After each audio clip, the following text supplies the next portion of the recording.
తెలంగాణ రాష్ట్ర వ్యాప్తంగా నిన్నటి వరకు ఎండల తీవ్రత చూసాము. ఈరోజు ఉదయం నుంచి ఒక్కసారిగా వాతావరణం మారిపోయి మళ్ళీ అక్కడక్కడ చిరుజల్లులు, తేలికపాటి వర్షం కూడా కురుస్తోంది.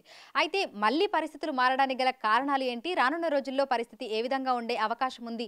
ఏంటి అనేది కూడా అడిగి తెలుసుకుందాము. మనతో పాటు వాతావరణ శాఖ అధికారి ధర్మరాజు గారు ఉన్నారు. మిగతా విషయాలను ఆయన మాటల్లోనే అడిగి తెలుసుకుందాం. నమస్తే సార్. సార్, గత కొన్ని రోజులుగా చూస్తే ఎండల తీవ్రత ఒక్కసారిగా పెరిగిపోయింది. అయితే ఈ రోజు ఉదయం నుంచి మళ్ళీ వాతావరణం చల్లబడి అక్కడక్కడ తేలికపాటి వర్షం కూడా చూస్తున్నాము.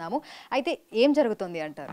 ప్రస్తుతం కనుక చూసుకున్నట్లయితే ఈ ఆగస్టు 13న మనకి అల్పపీడనం వల్ల మనకి సుమారు వారం రోజులు మనకి వాతావరణం అంతా కూడా చేంజ్ అవ్వడం, భారీ వర్షాలతో పాటు అక్కడక్కడ కూడా అత్యంత భారీ వర్షాలు కూడా మనం చూసాము. సో తర్వాత మనకి చూసుకున్నట్లయితే పొడిబారిన వాతావరణంతో పాటు కొంచెం ఒక విధంగా చూసుకున్నట్లయితే ఒక బ్రేక్ లాంటిది మనకి కనిపించినప్పటికీ కూడా ప్రస్తుతం ఈరోజు ఉదయం 8:30 గంటలకు వాయువ్య బంగాళాఖాతంలో కనుక చూసుకున్నట్లయితే ఒక అల్పపీడనం అనేది కొనసాగుతుంది. ప్రస్తుతం ఇది వాయువ్య దిశలో కదులుతూ ఇటు ఒడిశా తీరం వైపు కొనసాగే అవకాశం కనిపిస్తుంది. కాబట్టి రానున్న 3 రోజులు అనగా ఈ రోజు 26 నుంచి 28వ తారీఖు వరకు కూడా తెలంగాణ రాష్ట్రంలో కొన్ని జిల్లాలకు భారీ వర్ష సూచనలు అనేవి జారీ చేయడం జరిగింది. ఈ రోజు కూడా సుమారు 13 జిల్లాలకు భారీ వర్షాలు, అలాగే 2 జిల్లాలకు అతి భారీ వర్షాలు కూడా సూచించడం అనేది జరిగింది. తెలంగాణ రాష్ట్రంలో ఏ జిల్లాలలో మనకు అతి భారీ వర్షాలు కురిసే అవకాశం ఉంది అంటారు?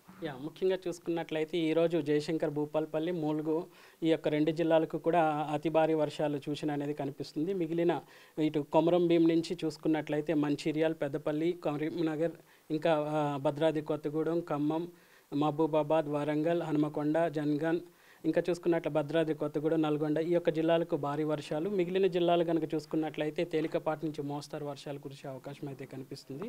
రేపు కూడా సుమారు 5 జిల్లాలకు ఈ యొక్క హెల్లో హెచ్చరికలు అనేవి జారీ చేయడం జరిగింది. ముఖ్యంగా ఇటు తూర్పు తెలంగాణ జిల్లాల భద్రాద్రి కొత్తగూడెం, ములుగు, జయశంకర్, భూపాలపల్లి, మంచిర్యాల్, కొమరంభీం, ఆసిఫాబాద్ జిల్లాలకు కూడా ఈ రేపు భారీ వర్ష సూచన అనేది ఇవ్వడం జరిగింది. సో ఈ 3 రోజుల పాటే మనకు తెలంగాణ రాష్ట్ర వ్యాప్తంగా వర్షాలు కురుస్తాయి. ఆ తర్వాత మళ్ళీ మనకి బ్రేక్ అనేది ఉంటుంది అని చెప్పుకోవచ్చు. ఒక విధంగా చూసుకున్నట్లయితే ఈ 3 రోజులు కూడా కొంచెం తీవ్రతతో కూడినటువంటి వాతావరణం అనేది ఉండే అవకాశం అయితే కనిపిస్తుంది. ముఖ్యంగా ఇటు ఉత్తర తెలంగాణ జిల్లాలు, తూర్పు తెలంగాణ జిల్లాల్లో ఈ యొక్క వర్ష తీవ్రత అనేది అధికంగా ఉండి తర్వాత మిగిలిన జిల్లాల్లో మనకి తేలికపాటి నుంచి మోస్తారు వర్షాలు కురిసే అవకాశం అయితే కనిపిస్తుంది. సో ఇక మనం నైరుతి ఋతుపవనాల సీజన్లో ఉన్నాం కాబట్టి మధ్యలో కూడా మనకి వర్షాలు వచ్చినప్పటికీ కూడా ఇంత ఇంటెన్సిటీతో మనకి తీవ్రతతో మనకి వర్షపాతం అనేది నమోదవదని చెప్పవచ్చు. ప్రస్తుతం చూస్తే ఈదురుగాలుల ప్రభావం అనేది ఏ విధంగా ఉంది అని చెప్పుకోవచ్చు?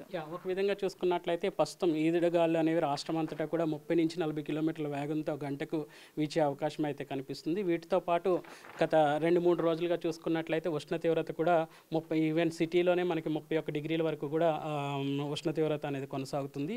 ఈవెన్ భద్రాద్రిలో కనుక చూసుకున్నట్లయితే భద్రాద్రి కొట్టుకుని ఇటువైపు కనుక చూసుకున్నట్లయితే మనకి 34 డిగ్రీల వరకు కూడా ఈ యొక్క ఉష్ణ తీవ్రత ఎండ తీవ్రత అనేది కొనసాగుతుంది. కాబట్టి ఇటు ఈదురుగాల ప్రభావంతో పాటు ఉరుములు మెరుపులతో కూడిన వాతావరణం కూడా నమోదయ్యే అవకాశం కనిపిస్తుంది. Thank you sir. సో ప్రస్తుతం చూస్తే ఇటు హైదరాబాద్తో పాటు తెలంగాణ రాష్ట్ర వ్యాప్తంగా కూడా ఈరోజు ఉదయం నుంచి వాతావరణం ఒక్కసారిగా మారిపోయింది. అక్కడక్కడ తేలికపాటి వర్షాలను కూడా చూస్తున్నాము. అయితే ఈ రోజు, రేపు, ఎల్లుండి తెలంగాణ రాష్ట్ర వ్యాప్తంగా తేలికపాటి నుంచి మోస్తారు వర్షాలు, అక్కడక్కడ భారీ వర్షాలు మరియు అతి భారీ వర్షాలు కురిసే అవకాశం ఉన్నట్లుగా కూడా వాతావరణ శాఖ అధికారులు అయితే తెలుపుతున్నారు. ఈ నేపథ్యంలోనే ఈ రోజు 2 జిల్లాలకైతే ఆరెంజ్ అలర్ట్ని ఇవ్వడం జరిగింది. ఇటు జయశంకర్, భూపాలపల్లి, ములుగు జిల్లాలలో అతి భారీ వర్షాలు కురిసే అవకాశం ఉన్నటువంటి నేపథ్యంలో ఆరెంజ్ అలర్ట్ని జారీ చేశారు. ఇక మిగతా కొన్ని జిల్లాలకి ఎల్లో అలర్ట్స్ ని, అదేవిధంగా కొన్ని జిల్లాలకి గ్రీన్ అలర్ట్స్ ని కూడా జారీ చేశారు. అంటే భారీ నుంచి అతి భారీ వర్షాలు కురిసే నేపథ్యంలో ఇటు ఎల్లో, అదేవిధంగా ఆరెంజ్ అలర్ట్స్ ని జారీ చేయడం జరిగింది. మిగతా అన్ని జిల్లాలకి కూడా గ్రీన్ అలర్ట్స్ ని, అంటే తేలికపాటి నుంచి మోస్తారు వర్షాలు కురిసే అవకాశం ఉన్న నేపథ్యంలో కలర్ వార్నింగ్స్ ని కూడా ఇవ్వడం జరిగింది. అయితే ఈ రోజు నుంచి 3 రోజుల పాటు కూడా ఇదే విధమైనటువంటి పరిస్థితి ఉంటుంది అని అధికారులు అయితే తెలుపుతున్నారు. వీడియో జర్నలిస్ట్ సంజుతో అంజుమ, బిగ్ టీవీ, హైదరాబాద్.